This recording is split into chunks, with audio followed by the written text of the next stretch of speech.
আমি আল্লাহ কেমন রহমান জানো, 3 বেলার খানার জন্য তরকারি দিলাম কত হাজার রকম। তোর ভালো লাগে না একটা আরেকটা খা, আরেকটা ভালো লাগে না আরেকটা তরকারি খাবি। তরকারির জাতটাই তোর যদি পছন্দ না হয়, আমি আল্লাহ তোর ক্ষুধা নিবারণের জন্য হাজার রকম মাছের ব্যবস্থা করলাম। একটা মাছ খাবি একরকম মজা, আর একটা মাছ খাবি আর এক রকম মজা। জাতীয় মাছ খাবি ইলিশ মাছ, মাথা খাবি একরকম মজা, লেজের সাইডের মাছ খাবি আর এক রকম মজা, পেটের মাছ খাবি একরকম মজা, পিঠের মাছ খাবি আর এক রকম মজা, মাছের ডিম খাবি আর এক রকম মজা, ডিমওয়ালা মাছ খাবি একরকম স্বাদ, ডিম ছাড়া মাছ খাবি আর এক রকম স্বাদ। একটা মাছের মধ্যে এত মজা কে ঢুকাইলেন? আল্লাহ তাআলা বলেন, রে গোলাম, একটা মাছের মধ্যে দুনিয়াতে তাকায় দেখ আমি কত রকম মজা দিয়া তোরে আরামের ব্যবস্থা করলাম। জান্নাতে যদি আসতে পারো, চাওয়া লাগবে না, তুই বান্দা মনে মনে কল্পনা করবি একটা ফল খাবি, ফলটা তোর সামনে গাছের থেকে ঝুলতে থাকবে, আমটা সামনে এসে ঝুলবে, তোর হাত দিয়া ধরার দরকার নাই। এমন সুন্দর পেয়ালা তোর হুর গেলমানরা আমটা রেডি করে তোর সামনে দিবে। একবার খাবি একরকম মজা, আর একবার একই আমের এক অংশ খাবি আর এক রকম মজা। একটা ফলের মধ্যে 70 রকম মজা দিয়ে দিব। চাওয়ার আগেই পেয়ে যাবি, এর নাম জান্নাত। অশান্তি বলতে কিচ্ছু নাই, শান্তি আর শান্তি আর শান্তি। যা চাবি মনে মনে কল্পনা করার আগেই পেয়ে যাবি। ওই জান্নাতটা যদি পেতে চাও, 2টা গুণ তোমার অর্জন করা লাগবে, 2টা গুণ। ওই 2 গুণ না থাকলে তুমি জান্নাত পাবা না। 1 নম্বরে পরিশুদ্ধ ঈমান, 2 নম্বরে শিরক আর বেদাত মুক্ত নেক আমল। 1 নম্বরে পরিশুদ্ধ ঈমান, 2 নম্বরে নেক আমল। এই 2টা গুণ অর্জন করো তো এমন জান্নাত আল্লাহ তোমাকে দান করবেন। রাহমাতুল লিল আলামিন বলেন, যেই বান্দা দুনিয়া থেকে জান্নাত কামাই করে ছোট জান্নাত পাবে, ওর জান্নাতটা হবে এই পৃথিবী নামক গ্রহ থেকে 10টার সমান। বেহেশত আযাকে আযারে নবাশুদ, কাছে রাবা কাছে কারে নবাশুদ। এমন আরামের জান্নাত তুমি যদি পেতে চাও, 2টা গুণ অর্জন করো। 1 নম্বরে পরিশুদ্ধ ঈমান, 2 নম্বরে নেক আমল। এরে আল্লাহর গোলাম, এখানে যারা উপস্থিত আছেন সবাই তো ঈমানওয়ালা মুসলমান, টুপির আমল আছে, নামাজ পড়েন, কিন্তু সবার ঈমানের পয়েন্ট আর পার্সেন্ট কিন্তু এক না। একজনে নামাজ পড়ে, তাহাজ্জুদ পড়ে, পাগড়ি পরে, গালি দেয় না, কারো হক নষ্ট করে না, সেও বলে আমি ঈমানওয়ালা। আর একজনে নামাজ পড়ে, মিথ্যা বলে, নামাজ পড়ে, গাঞ্জা খায়, নামাজ পড়ে, মানুষের হক নষ্ট করে, আছে না নাই? সেও বলে আমি ঈমানওয়ালা। 2 জনের ঈমান পার্সেন্ট কি সমান? না না। আল্লাহ বলেন, পরিশুদ্ধ ঈমানটারে মজবুত করে নাও। 2 নম্বরে নেক আমল করো, যে আমলের মধ্যে শিরকের গন্ধ থাকবে না, বেদাত থাকবে না। এরে মুমিন, পরিশুদ্ধ ঈমানওয়ালা যদি হতে চাও, তাহলে একটা স্কেল নিয়ে মাপকাঠি দিয়া ঈমানটারে ঠিক করে নাও। আল্লাহ বলেন, ইয়া আইয়ুহাল্লাযীনা আমানু দুখুলু ফিস-সিলমি কাফা ওয়া লা তাত্তাবিউ খুতুওয়াতিশ শাইতান ইন্নাহু লাকুম আদুউম মুবিন।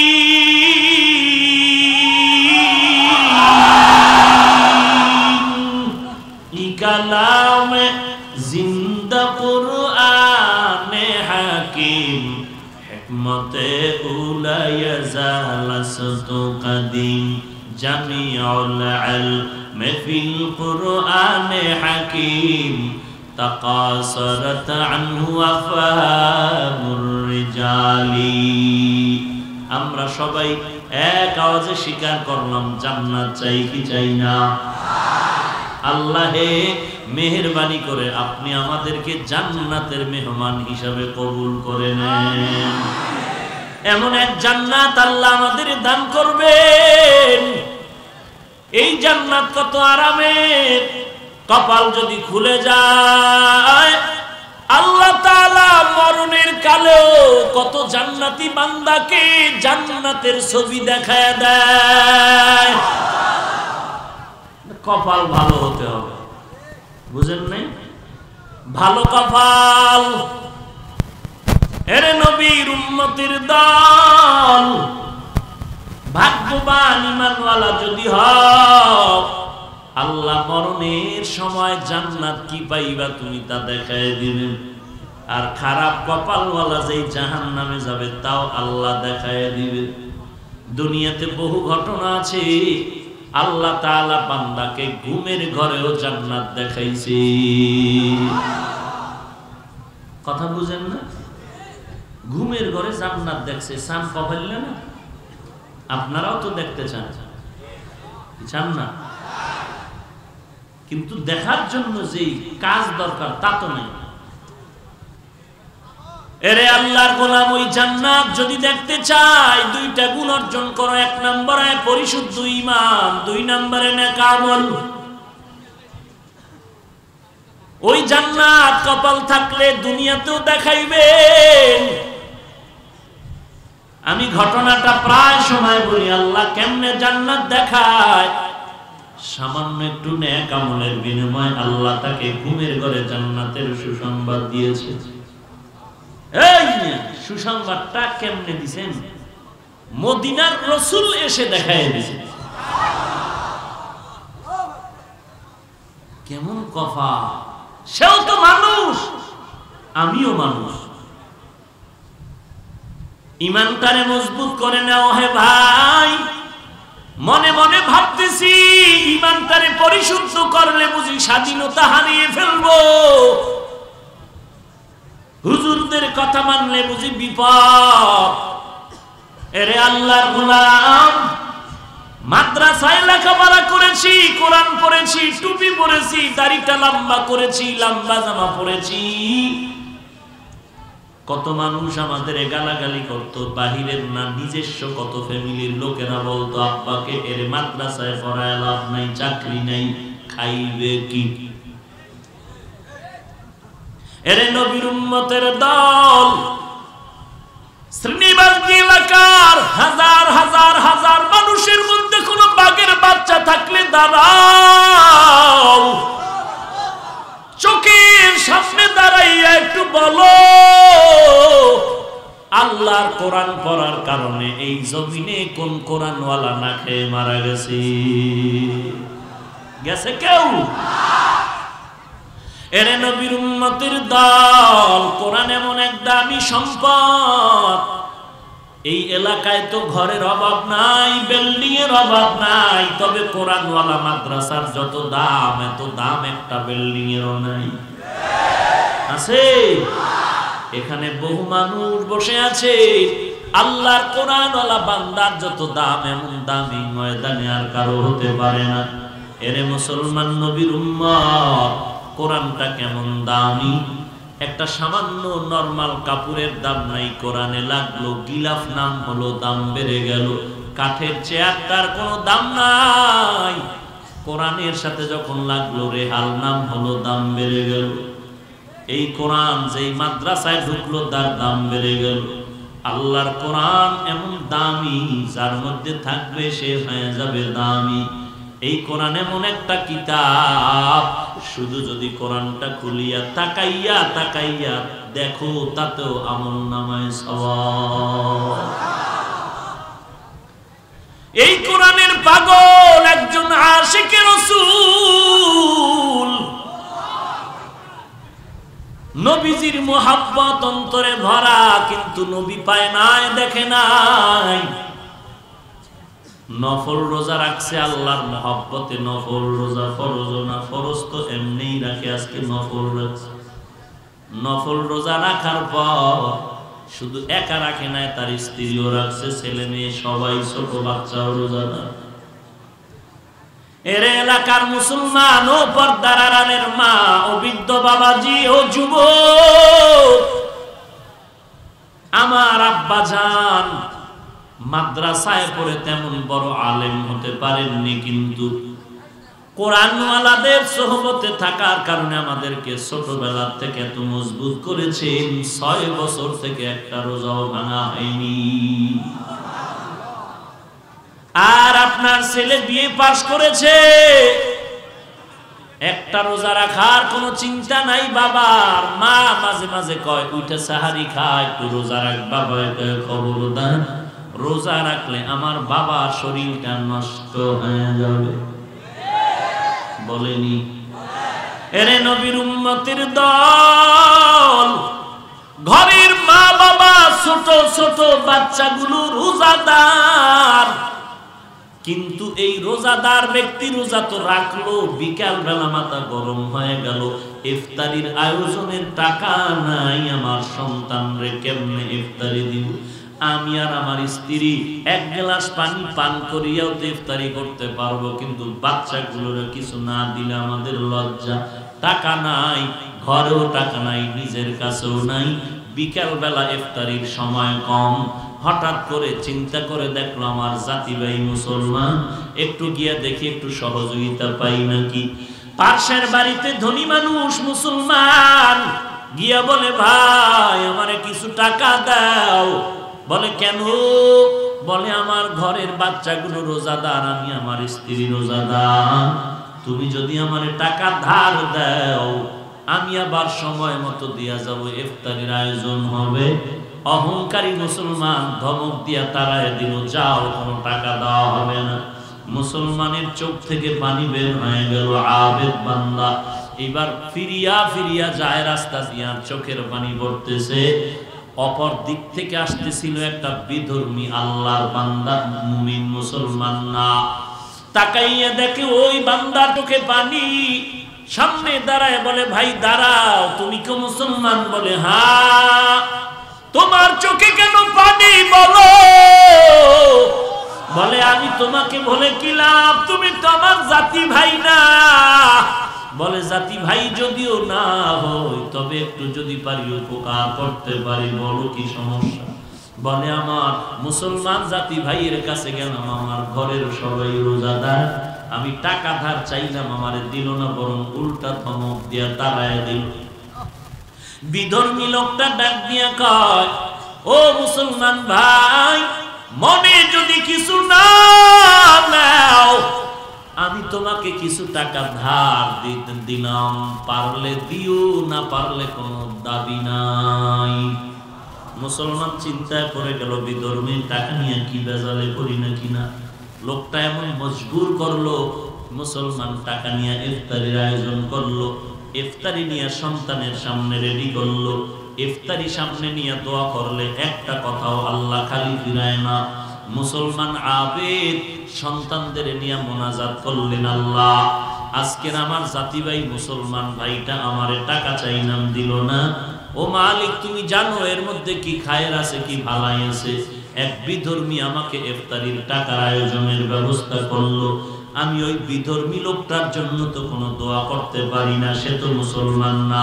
তবে আল্লাহ ইফতারির টাইমে তুমি কোনো দোয়াটা খালি ফিরাও না, এতটুকু দোয়া করি হে মালিক, ওই বিধর্মীর সিনার মধ্যে হেদায়েতের নূর ঢুকায়া দাও।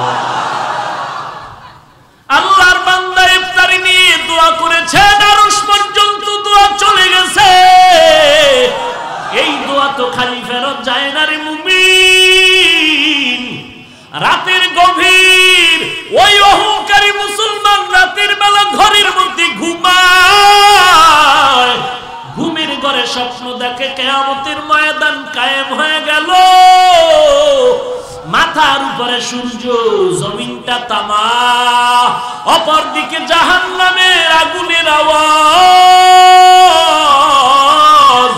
একদিকে আল্লাহ তাআলার কাহারিয়তের আওয়াজ, জাহান্নামের আওয়াজ, সূর্যের তাপ, হাসরের ময়দানটা পাগলের মতো আওয়াজ, বান্দা বান্দিরা চিৎকারের আওয়াজ। জাহান্নাম বলে আল্লাহ খানা দাও। এমন অবস্থায় ওই মুসলমান অহংকারী যে দান করলো না, ধমক দিয়া তাড়ায় দিল, স্বপ্নে দেখতেছে তার অবস্থাও বড় করুণ। সূর্যের গরমে মাথার মগজগুলো টাস টাস করে ফেটে যাইতেছে, এমন একটা অবস্থা শুরু হয়ে গেল। এরে আল্লাহর গোলাম, নবীর উম্মতের দল, আল্লাহর মোহাব্বত অন্তরের মধ্যে জমা হয়ে গেল। এ আল্লাহর বান্দারা ভালো করে শুনে নাও, জাহান্নামের বয়ান শুনলে অনেক বান্দার সহ্য করা কষ্ট হয়ে যায়। কারণ বান্দা এক গবেষণা করতে করতে, ধ্যান করতে করতে, ইয়াকিন করতে করতে, একজনে শুনছে আগুনে লাগলেই হাত জ্বলিয়া যায়, আর একজনে তাকাইয়া দেখতেছে একজন আগুনে পুড়িয়া যাইতেছে, আবার একজনে আগুন হাতের মধ্যে লাগছে, সে বুঝতেছে আগুনটা কেমন। এই জমিনের মধ্যে একদল আল্লাহর আশিক পাগল বান্দা থাকে আর বান্দি থাকে। ওরা জাহান্নামের গবেষণা করতে আর বয়ান শুনতে শুনতে এমন হয়, মনে হয় যেন জাহান্নামের বয়ান যখন শুরু হয়, মনে করতেছে, মনে হয় যেন আমার গুনার কারণে আমি জাহান্নামের ভেতরেই পড়ে আছি। তখন বান্দা সহ্য করতে পারে না। তবে আল্লাহর আশিকের দল, সহ্য করতে যদি না পারো, কন্ট্রোল করার চেষ্টা করো, কন্ট্রোল করো। চিল্লাইও না, সাবধান। কন্ট্রোল করলে অনেক সওয়াব। ইচ্ছা করে যদি কেউ চিৎকার দাও, ইচ্ছা করে যদি কেউ চিৎকার দাও, ৭,০০০ বছর জাহান্নাম। ইচ্ছা করে যদি কেউ চিৎকার দাও, ৭,০০০ বছর জাহান্নাম। বরং তুমি চিল্লাইয়া লাভ না দিয়া দেখুনি, একটু চোখে পানি আসে। তোমার চোখে পানি আসলে আল্লাহর কাছে অনেক দাম বেড়ে যাবে। তোমরা এমন চিল্লাইলে আরো আল্লাহর বান্দা আছে বয়ান শুনতে কষ্ট পাবে, আমিও বয়ান করতে কষ্ট পাবো। তোমরা এমনটা না করিয়া আল্লাহর কাছে বলো, আল্লাহ ধৈর্য ধারণের তৌফিক দাও। ও আল্লাহ, তুমি কান্নাওয়ালা চক্ষু দান করো। এই আল্লাহর বান্দা মুসলমান হাসরের ময়দান দেখতেছে, সরাসরি না ঘুমে, ঘুমের মধ্যে দেখতেছে হাসরের ময়দানটা কায়েম হয়ে গেছে। চতুর্দিকে মানুষগুলো ছোটাছুটি করতেছে, একটু আরাম কোথায় পাওয়া যায়। মুসলমান ওই ধনী ব্যক্তি তাকায় দেখে হাসরের মাঠে এক পাশে সুন্দর একটা বিল্ডিং দেখা যায়। আল্লাহর বান্দা মুসলমান ওই বিল্ডিং এর দিকে দৌড়াইয়া গিয়ে দেখে বিল্ডিং এর সামনে দারোয়ান দাঁড়িয়ে আছে, দরওয়াজায় তালা। ডাক দিয়া কয়, দারোয়ান ভাই, সূর্যের গরম সহ্য করতে পারি না, এই বিল্ডিং এর দরজাটা খুলে দাও। দারোয়ান ফেরেশতা কয়, মুসলমান, এই ঘর তো তোমার জন্য বানানো হয় নাই। বলে, তো ঘরটা কার জন্য বানানো হয়েছে? দারোয়ান ফেরেশতা বলে, এই ঘরটা যারা মানুষের দান করে তাদের জন্য বানানো হয়েছে। মুসলমানের ঘুম ভেঙে গেল। এখন ঘুম থেকে উঠিয়া চোখের পানি ফেলে কান্না করে, করলাম কি? মুসলমান রোজাদারের দান না করিয়া কপালটারে পুড়িয়া ফালাইলাম। সকাল হতে না হতে মুসলমান অহংকারী গরিবের বাড়ি দৌড়ায় গেল, তোর কত টাকা লাগবে ধর। মুসলমান কান্না করে বলে, আমার কোনো টাকা লাগবে না, তুমি কালকে চাইলাম দিনা না, তো তুই ইফতারি কেমনে করেছো বলে জানার দরকার নেই। পায়ে ধরে বলছে, একটু বল। মুসলমান গরিব বলে, অমুক এলাকার এক বিধর্মী আমারে টাকা দিয়েছে ইফতারির জন্য। মুসলমান অহংকারী বিধর্মীর বাড়ি দৌড়ায় গেল। বিধর্মীর বাড়ি দৌড়াইয়া গিয়ে কয়, ও বিধর্মী ভাই, কত টাকা দিছো তার ডাবল টাকা নাও। বিধর্মী বলে, পাগল হয়ে গেছো, এখন দিয়ে তো আর লাভ হবে না, এখন তুই তুমি 100 আর 200 টাকা না 50,000 টাকাও যদি দাও, ওই বিল্ডিং তোর কপালে নাই নাই নাই। মুসলমান আর সহ্য হয়ে গেল, তুই বিধর্মী, তুই কেমনে বিল্ডিং এর খবর জানো? বিল্ডিং তো দেখেছি আমি ঘুমের ঘরে। এইবার বিধর্মী চোখের পানি ছেড়ে ডাক দিয়া কয়, মুসলমান ভাই, আমাকে আর বিধর্মী বলিয়া লজ্জা দিও না, আমি এখন তোমাদের কালেমাওয়ালা মুসলমান, আমাকে বিধর্মী বলে লজ্জা দিও না। মুসলমান বলে, তুমি কেমন করে কালেমা পড়েছো? বলে, আমি রাতে যখন ঘুমাই গেলাম, ঘুমের ঘরে দেখি মদিনার নবী হাজির, রহমাতুল লিল আলামিন এসে আমার হাতটা ধরে কয়, আয় কালেমা পড়, কালেমা পড়, জান্নাতের মালিকানাটা নিয়ে নাও। মদিনার নবী কালেমা পড়াইয়া আমার পরকালের জান্নাতের বিল্ডিং আমাকে দেখায় দিয়েছে। ইমামুল আউয়ালিন আল আখিরিন বারসাদকা রাহমাতাল লিল আলামিন সাইয়্যিদুল কাউনাইন খাতমুল মুরসালিন আখির আমদ বুদ ফখরুল আউয়ালিন।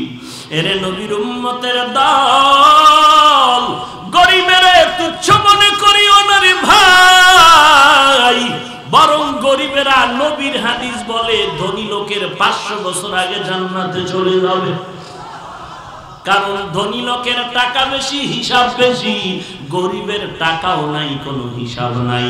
অর্ধ জাহানের খলিফা হযরত ওমর ইন্তেকালের পর 10 বছর চলে গেল, স্বপ্ন যোগে কাউকে জিজ্ঞাসা করা হলো, ওমর কবরের কি হালাত? ওমর জবাব দিলেন, এখনো কিছু হয় নাই। তো 10টা বছর হয়ে গেল, কেন হয় নাই? বলে, আমি যে দেশ পরিচালনা করলাম তার হিসাব মাত্র 10 বছর বয়স শেষ করলাম। এরে নবীর উম্মতের দল, এই গরিবের মধ্যে দিলটা তাদের নরম।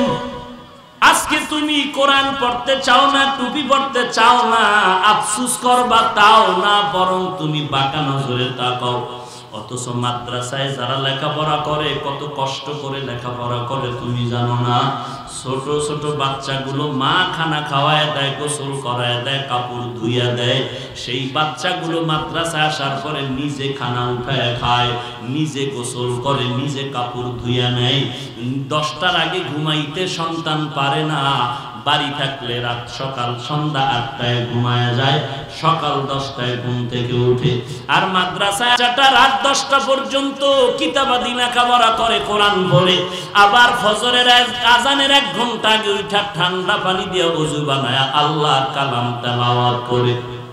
এরে নবীর উম্মতের দল, এই গরিব কোরআনওয়ালার যদি একটু সহযোগিতা করে যাও, হাসরের ময়দানে আল্লাহর নবী বলেন, এই কোরআনওয়ালারা 10 জন গুনাহগারকে সুপারিশের অধিকার পেয়ে যাবে। এ মুমিন দল, ওই জান্নাত আল্লাহ আমাদের জন্যই রিজার্ভ করে রেখেছেন। জান্নাত যদি পেতে চাও 2টা গুণ অর্জন করো। 1 নম্বরে পরিশুদ্ধ ঈমান, 2 নম্বরে নেক আমল। পরিশুদ্ধ ঈমানটা কার মতো করবা? আল্লাহ অন্য আয়াতে স্কেল দিয়া বলেন, আমিনু কামা আমানান নাস, ঈমান আনো সাহাবায়ে কেরামের ঈমানের মতো ঈমান। তাদের ঈমানটা কেমন মজবুত? তাদের ব্যবসা বাণিজ্য ছিল, চাকরিও ছিল, এরপরও তাদের নামাজ বন্ধ নাই, ইশরাক বন্ধ নাই, চাষ আউয়াবিন তাহাজ্জুদ বন্ধ নাই, সন্তানের হক আদায় বন্ধ নাই, যুদ্ধের ময়দানের হক আদায় বন্ধ নাই। আবার সারা রাত নামাজে কান্নার আওয়াজ। তাদের তুলনায় তো আমাদের আমল কোনো পর্যায় পড়ে না। এরপরও সাহাবায়ে কেরামরা মৃত্যু পর্যন্ত কান্না করেছেন, কবরে একা কেমনে থাকবো। তাহলে আমাদের কত কান্না দরকার।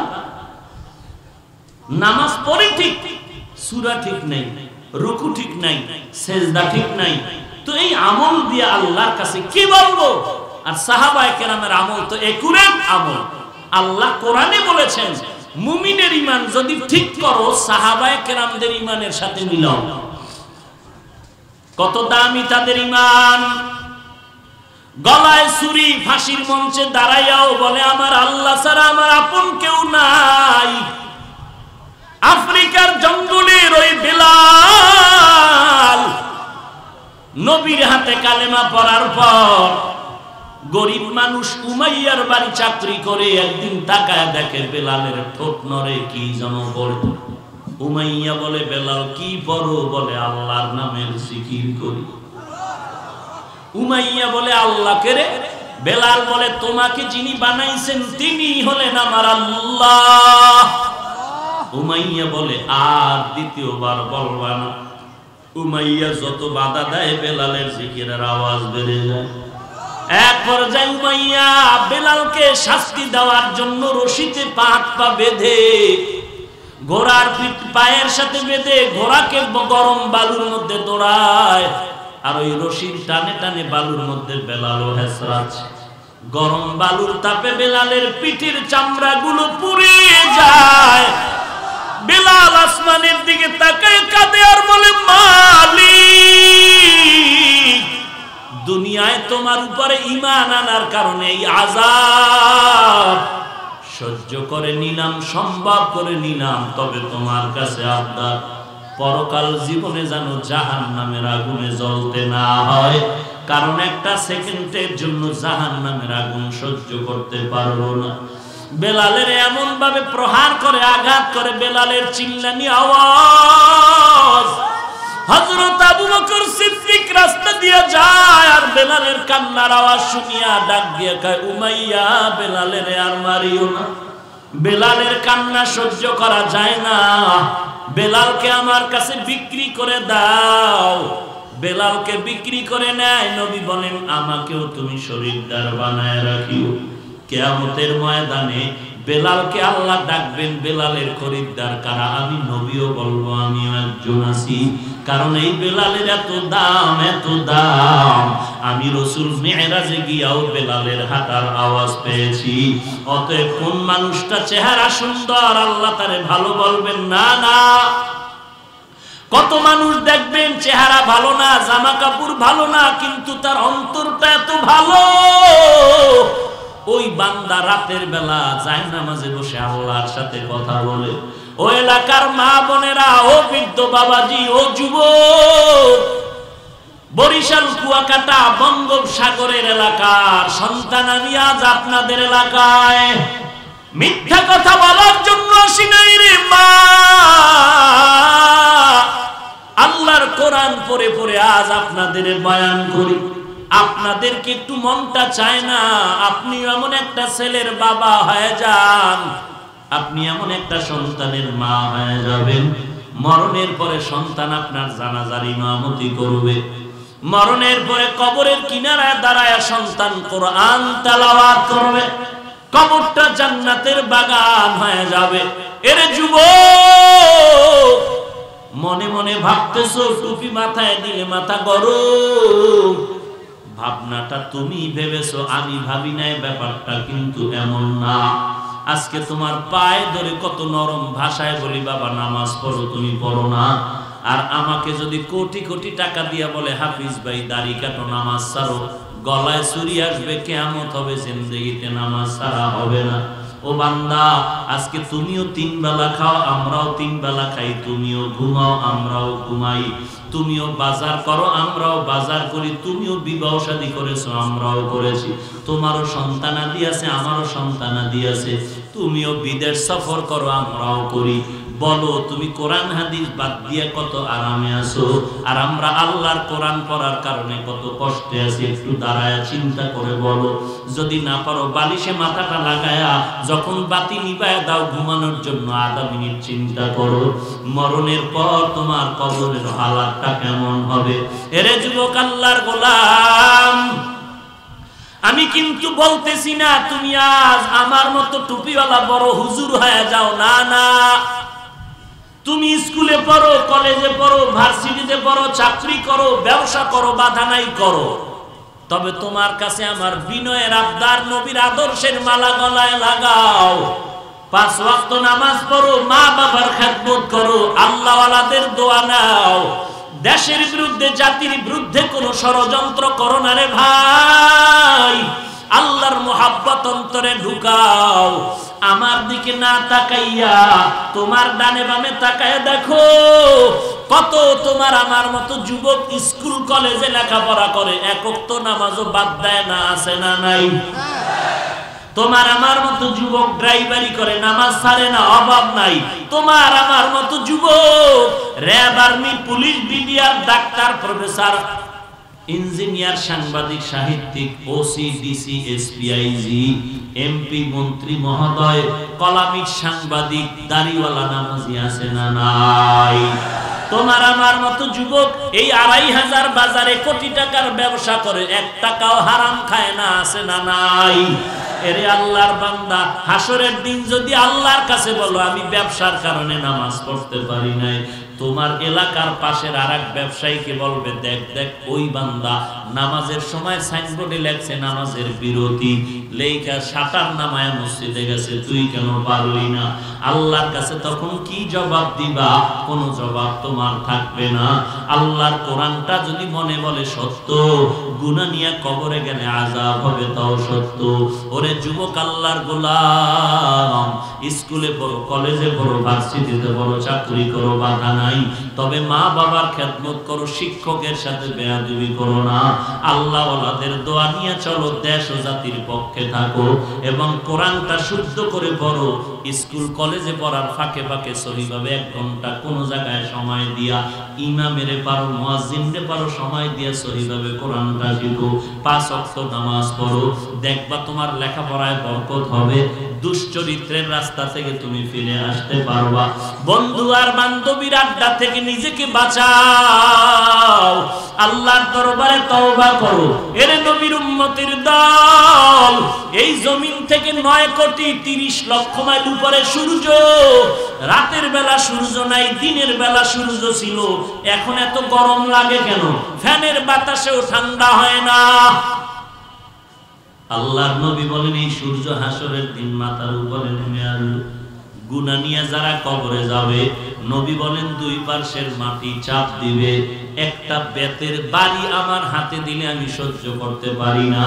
চিন্তা করে দেখো আমি নরম মানুষ, কবরের 2 পার্শ্বের মাটির চাপ কিভাবে সহ্য করব? ওমরে ফারুকের মতো জান্নাতি বান্দা কবরের আযাবের ভয়ে কান্না করেন।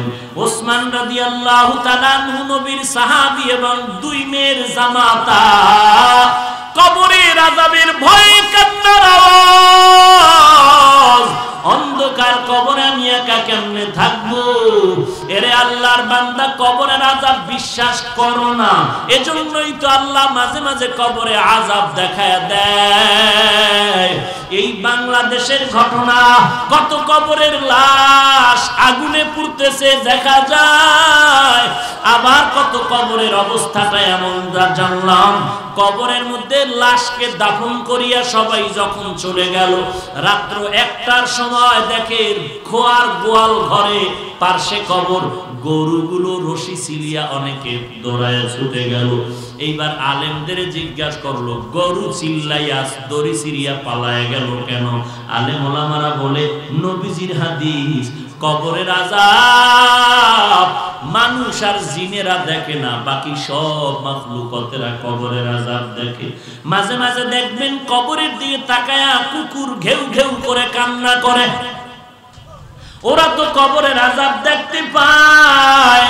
আল্লাহর নবী বলেন মানুষ যদি কবরের আযাবের কথা জানতো আর ভাবতো আর দেখতো, জিন্দেগিতে সংসার করতো না, খানাও খাইতো না। এরে নবীর উম্মতের দল, নবীজি একদিন জান্নাতুল বাকিতে ঘুরতেছেন, হঠাৎ দেখে একটা যুবকের কবরে আযাব চলতেছে। নবীজি খবর নিলেন, আল্লাহ থেকে জানলেন কেন আযাব। আল্লাহ জানায় দিলেন এই যুবক তার মায়ের সাথে বেয়াদবি করেছে, এই জন্য আযাব। আল্লাহ তাআলার নবী সাহাবা পাঠাইয়া খবর নিলেন মা বেঁচে আছে নাকি। দেখে হ্যাঁ এখনো মা বেঁচে আছে। নবী বলেন গিয়া বলো সন্তানের কবরে আযাব হয়, সন্তানের মাফ করে দিতে। মা কয় আমার গলায় ফাঁসি লাগাইলো সন্তানের মাফ করব না। আল্লাহর নবী এবার মহিলাকে নবীর কাছে আনলেন আর বললেন মা সন্তানটাকে তুমি মাফ করে দাও, কবরের আযাব সহ্য করা যায় না। আল্লাহর নবীর কথা মহিলা না শুনিয়া কয় না আমি মাফ করব না। নবী বললেন এমন কি বেয়াদবি করছে যে আপনি মাফ করবেন না? মহিলা কান্না করে বলে ও নবী আমার এই সন্তান একদিন আমার সাথে ঝগড়া তর্কে জড়াইয়া হাতের সামনে একটা ইটা আমার মাথায় মেরেছে, ওই ইটের আঘাতে আমি মা জমিনে পড়ে গেছি। আমি মায়ের মাথা ইটের আঘাতে ফেটে রক্ত প্রবাহিত হয়েছে, আমি আর ওই সন্তানকে ক্ষমা করব না। আল্লাহর নবী কয় সাহাবায়ে কেরাম লাকড়ি রেডি কর, আগুন জ্বালা, সন্তানের মায়ের সামনে জ্বালাবো। যখন আগুন জ্বালাইতেছে তখন মা কান্না করে বলে নবী না না আমার সন্তানের আমি ক্ষমা করে দিলাম, কারণ সন্তান আমাকে যত কষ্ট দেয় আমি চোখের সামনে সন্তানের কষ্ট সহ্য করে নিতে পারি না। এর এলাকার মুসলমান যুবক এই ময়দানে এমন আল্লাহর বান্দা আছো মুনাজাতের পরে সবাই ঘরে গিয়া দেখবে মা এখনো ঘুমায় না, সন্তানের অপেক্ষায় বসে আছে। বাবা আয় আমি মা তোর জন্য বসে আছি, খানা খাই নাই, তুই এখনো দেরি করতেছো, তাড়াতাড়ি আয় খানা খাও। আর একদল বান্দাগুলো দরজায় গিয়া ধাক্কা দিবে, কেউ দরজা খুলে না খুলে না খুলে না, কারণ সবাই ঘুমায়, দরজা খোলার মতো সন্তানের মা নাই। এরে নবীর উম্মতের দল ঈদের নামাজ পড়ে ঘরে যায়, আর এক যুবক কবরের কিনারায় দাঁড়ায় দাঁড়ায় কান্না করে আনন্দের ঈদ। তুমি কেন কাঁদো হে যুবক? যুবক বলে গত ঈদে আমার মা বাবার নিয়ে ঈদ কাটাইলাম, এই ঈদে আমার মা নাই বাবা নাই, বড় এতিম, আমি বড় আজ মা হারা এতিম হয়ে গেলাম, আমার দোয়া করার মতো কেউ নাই। ও এতিম সন্তানেরা, মায়ের সামনে সন্তানের বিদায়, সন্তানের সামনে মায়ের বিদায়। এখানে বর্ষ বাবা দাঁড়াবার গ্যারান্টি নাই, দাঁড়াইছো বাসায় যাওয়ার গ্যারান্টি নাই। সেদিন এক বয়ানে দোয়া চাইতেছে হুজুর আপনার বয়ানে আসার পথে রাস্তায় অ্যাক্সিডেন্ট হয়ে কয়েকটা যুবক মারা গেল, আবার বয়ান শুনিয়া বাড়িতে যাওয়ার সময় রাস্তায় অ্যাক্সিডেন্ট হয়ে কত যুবক মারা গেল। এরে যুবক তুই মনে করতেছ তুই আরামে ঘরে যাবি, ঘর পর্যন্ত পৌঁছার কোনো গ্যারান্টি নাই। এমন কোনো দিন নাই যুবকের লাশের খবর পত্রিকা আর মিডিয়াতে নাই। ওরে আল্লাহর বান্দা মনে করিস না টুপির কারণে মাথা নষ্ট হয়েছে, না না, আল্লাহর কালাম সত্য। আমি যদি আজকে প্যান্ট শার্ট টাই লাগাইয়া একটা হারমোনিয়াম নিয়ে রাস্তায় গান গাইতাম, কে আমার গান না শুনতো? কিন্তু না, কেন টুপি মাথায় দিলাম? এত গালাগালির পরেও টুপি ফালাই না, দাড়ি ফালাই না, নামাজ ছাড়ি না। শীতের দিনে ফজরের নামাজ পড়তে কত কষ্ট, তারপর নামাজ বাদ দেই না। কারণটা কি? ও আল্লাহর বান্দা একটাই কারণ, আল্লাহর কোরআন পড়লাম, হাদিস পড়লাম। আল্লাহর কোরআন সত্য, নবীর কথা সত্য, গুনাহগারের জন্য জাহান্নামের আগুন তাও সত্য। আমি কবরের আযাব সহ্য করতে পারবো না, এই জন্য আজ আল্লাহর পথে চলার চেষ্টা করি, কামিয়াবির দরজায় পৌঁছতে পারি নাই। আল্লাহর কাছে তওবা করো, মন খুলে তওবা করো। ও বাবা ও মা তোমরাও আল্লাহর কাছে বলো, আল্লাহ এমন সন্তানের মা বাবা বানায় দাও যে সন্তানের দ্বারা মা বাবার সুনাম রক্ষা হবে, যেই মা বাবার সন্তানের মাধ্যমে মা বাবার ইজ্জত বড় হবে। ও পর্দার আড়ালের মা আল্লাহর কাছে দোয়া করেন নেককার সন্তান। তার মানে যে আপনার সন্তানের মাদ্রাসায় পড়ায় আলেম বানান লাগবে তা বলছি না। স্কুল কলেজে পড়িয়াও দেখি কত ছাত্র টুপি পরে নামাজ পড়ে, কাছে মাঝে মাঝে ডেইলি দোয়া চায়, হুজুর আমি কলেজে পড়ি, অমুক ক্লাসে নামাজ পড়ি, জামা পড়ি, দিলটা শান্তি হয়ে যায়। হাত তুলিয়া দোয়া করা লাগে না, দোয়ার কাজ করলে এমনি দোয়া চলে যাচ্ছে। অতএব আল্লাহর কাছে তওবা করি, আল্লাহ এই ময়দানে মনে হয় আমার মতো গুনাহগার আর কেউ নাই। ও দয়ার মালিক, গুনার কারণে আমার হাত না পাক, চোখ না পাক, জিহ্বা না পাক, অন্তর না পাক। গুনার কারণে আমার চোখে পানিও নাই। ও আল্লাহ, তুমি আজকে গুনাহ মাফ করে দাও। এই ময়দান থেকে আমি গুনাহ নিয়ে আর ঘরে যেতে চাই না, তুমি মাফ করে দাও। কত বড় বড় বেঈমানকেও তো তুমি মাফ করেছো। আমি তো তোমার নবীর আদরের উম্মত, নবীজির মোহাব্বতে আমাদের মাফ করে দাও। এতদিন নামাজ পড়ি নাই, বুঝি নাই শয়তানের ধোঁকা। আজকে থেকে আর এক ওয়াক্ত নামাজ বাদ দিব না। মা বাবার সাথে বেয়াদবি করব না, আলেম ওলামা মুরব্বিদের সাথে বেয়াদবি করব না, সহিভাবে কোরআন পড়ব, মা বাবার খেদমত করব, দেশ ও জাতির বিরুদ্ধে ষড়যন্ত্র করব না। দিলে যদি মুনাফিকি না থাকে, যদি খাঁটি তওবার নিয়ত থাকে, গলায় ছুরি আসলে মরে যাব, তারপর আল্লাহর বিরোধিতা করব না, নবীজির বিরোধিতা করব না। তওবা করার যদি খাঁটি নিয়ত হয়, বিরহামহুমা কামা রব্বায়ানি সগীরা, রব্বিরহামহুমা কামা রব্বায়ানি সগীরা। ও দয়ার মালিক, কুদরতের নজর দিয়া তাকায় দেখেন, বিশাল ময়দানের দিকে নজর করে দেখেন। কত উলামায়ে কেরামরা হাত তুলেছেন, কত সাদা দাড়িওয়ালা হাজী সাহেব, কত ব্যবসায়ী, কত চাকরিজীবী, আয় আল্লাহ, কত যুবক ছাত্র ভাই, কত ছোট ছোট বাচ্চারা হাত তুলেছে। আয় আল্লাহ, পর্দার আড়ালের কত মা বোনেরা হাত তুলেছে। আয় আল্লাহ, তাকায় দেখেন, এরা কেউ টাকা চায় না, বাড়ি চায় না, জাহান্নাম থেকে মুক্তি চায়। দুনিয়াতে আসছিলাম কত পবিত্র অবস্থায়, মা বাবায় কত আদর করে কোলে নিত, প্রস্রাব করে দিলেও তারা খারাপ মনে করতেন না। আজকে সেই পবিত্র জীবনটারে গুনার কারণে নাপাক করে ফেলেছি রে আল্লাহ। জীবনে এত বড় বড় গুনাহ করেছি, এলাকার কেউ জানলে আমাকে মাহফিলের দাওয়াত দিত না। আমার গুনার খবর আমার স্ত্রী জানলে আমাকে ঘৃণা করত। আমার অপরাধের খবর আমার মা বাবা জানলে আমাকে তাড়ায় দিত। ও আল্লাহ, আপনি জানার পরেও রাগ করিয়া পানি বন্ধ করেন নাই, বাতাস বন্ধ করেন নাই, খানা বন্ধ করেন নাই। আয় আল্লাহ, আজকে তওবার নিয়তে হাজির হয়েছি, আর গুনাহ করব না, আর গুনাহ করব না রে আল্লাহ, আর গুনাহ করব না রে আল্লাহ।